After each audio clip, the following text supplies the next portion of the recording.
আসসালামু আলাইকুম। আমার প্রাণপ্রিয় মা বোনেরা কেমন আছেন? আশা করছি ভালোই আছেন। আমরাও ভালো আছি আল্লাহর রহমতে। আজ আমি বোয়াল মাছের শুটকি দিয়ে করলা আলু রান্না করব। এই যে করলা কুটে নিয়েছি, আলুটাও খোসা সহ কেটে নিয়েছি, গরম পানিতে ধুয়ে নিয়েছি বোয়াল মাছটা। চলুন এখন আমরা রান্না করি। তরকারিটা আমি হাতে মেখে রান্না করব।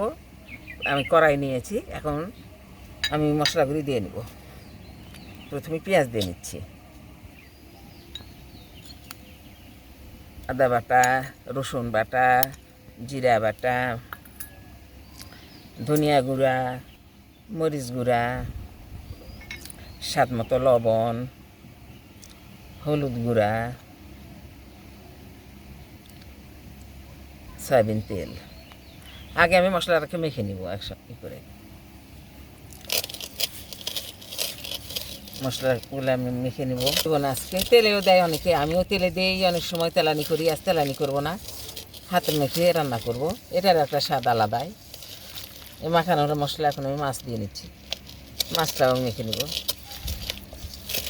জি, করলা আলুটাকে দিয়ে নিচ্ছি, করলা আলুটাকেও মেখে নিব।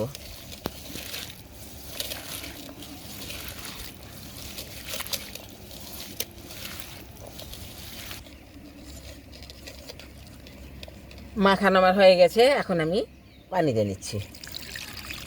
পানি দিয়ে নিলাম, এখন আমি ঢেকে দেবো, ঢেকে রান্না করবো, চুলায় দিয়ে দিব। তরকারির কড়াইটা চুলায় উঠিয়ে দিলাম, এখন আমি ঢেকে দিব এবং অল্প আঁচে ধীরে ধীরে রান্না করব। তরকারি আমার বলক এসেছে, একটু নেড়ে দিই। কালার এতই সুন্দর হয়েছে, রান্নার আগে যে কালার এসেছে একেবারে এই মনে হচ্ছে এখনই খাই, কিন্তু রান্না তো হয় নাই। ঠিক আছে, ঢেকে দিলাম, দেরি আছে। তরকারি আমার হয়ে গেল, এখন আমি নামিয়ে নিব।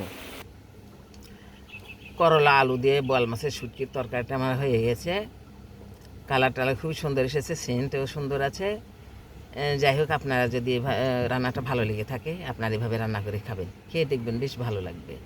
অনেকে আবার আছেন এমন যে শুটকি খান না, এরকমও অনেকে আছেন। যাই হোক, আপনারা সবাই ভালো থাকবেন, সুস্থ থাকবেন। আল্লাহ হাফেজ।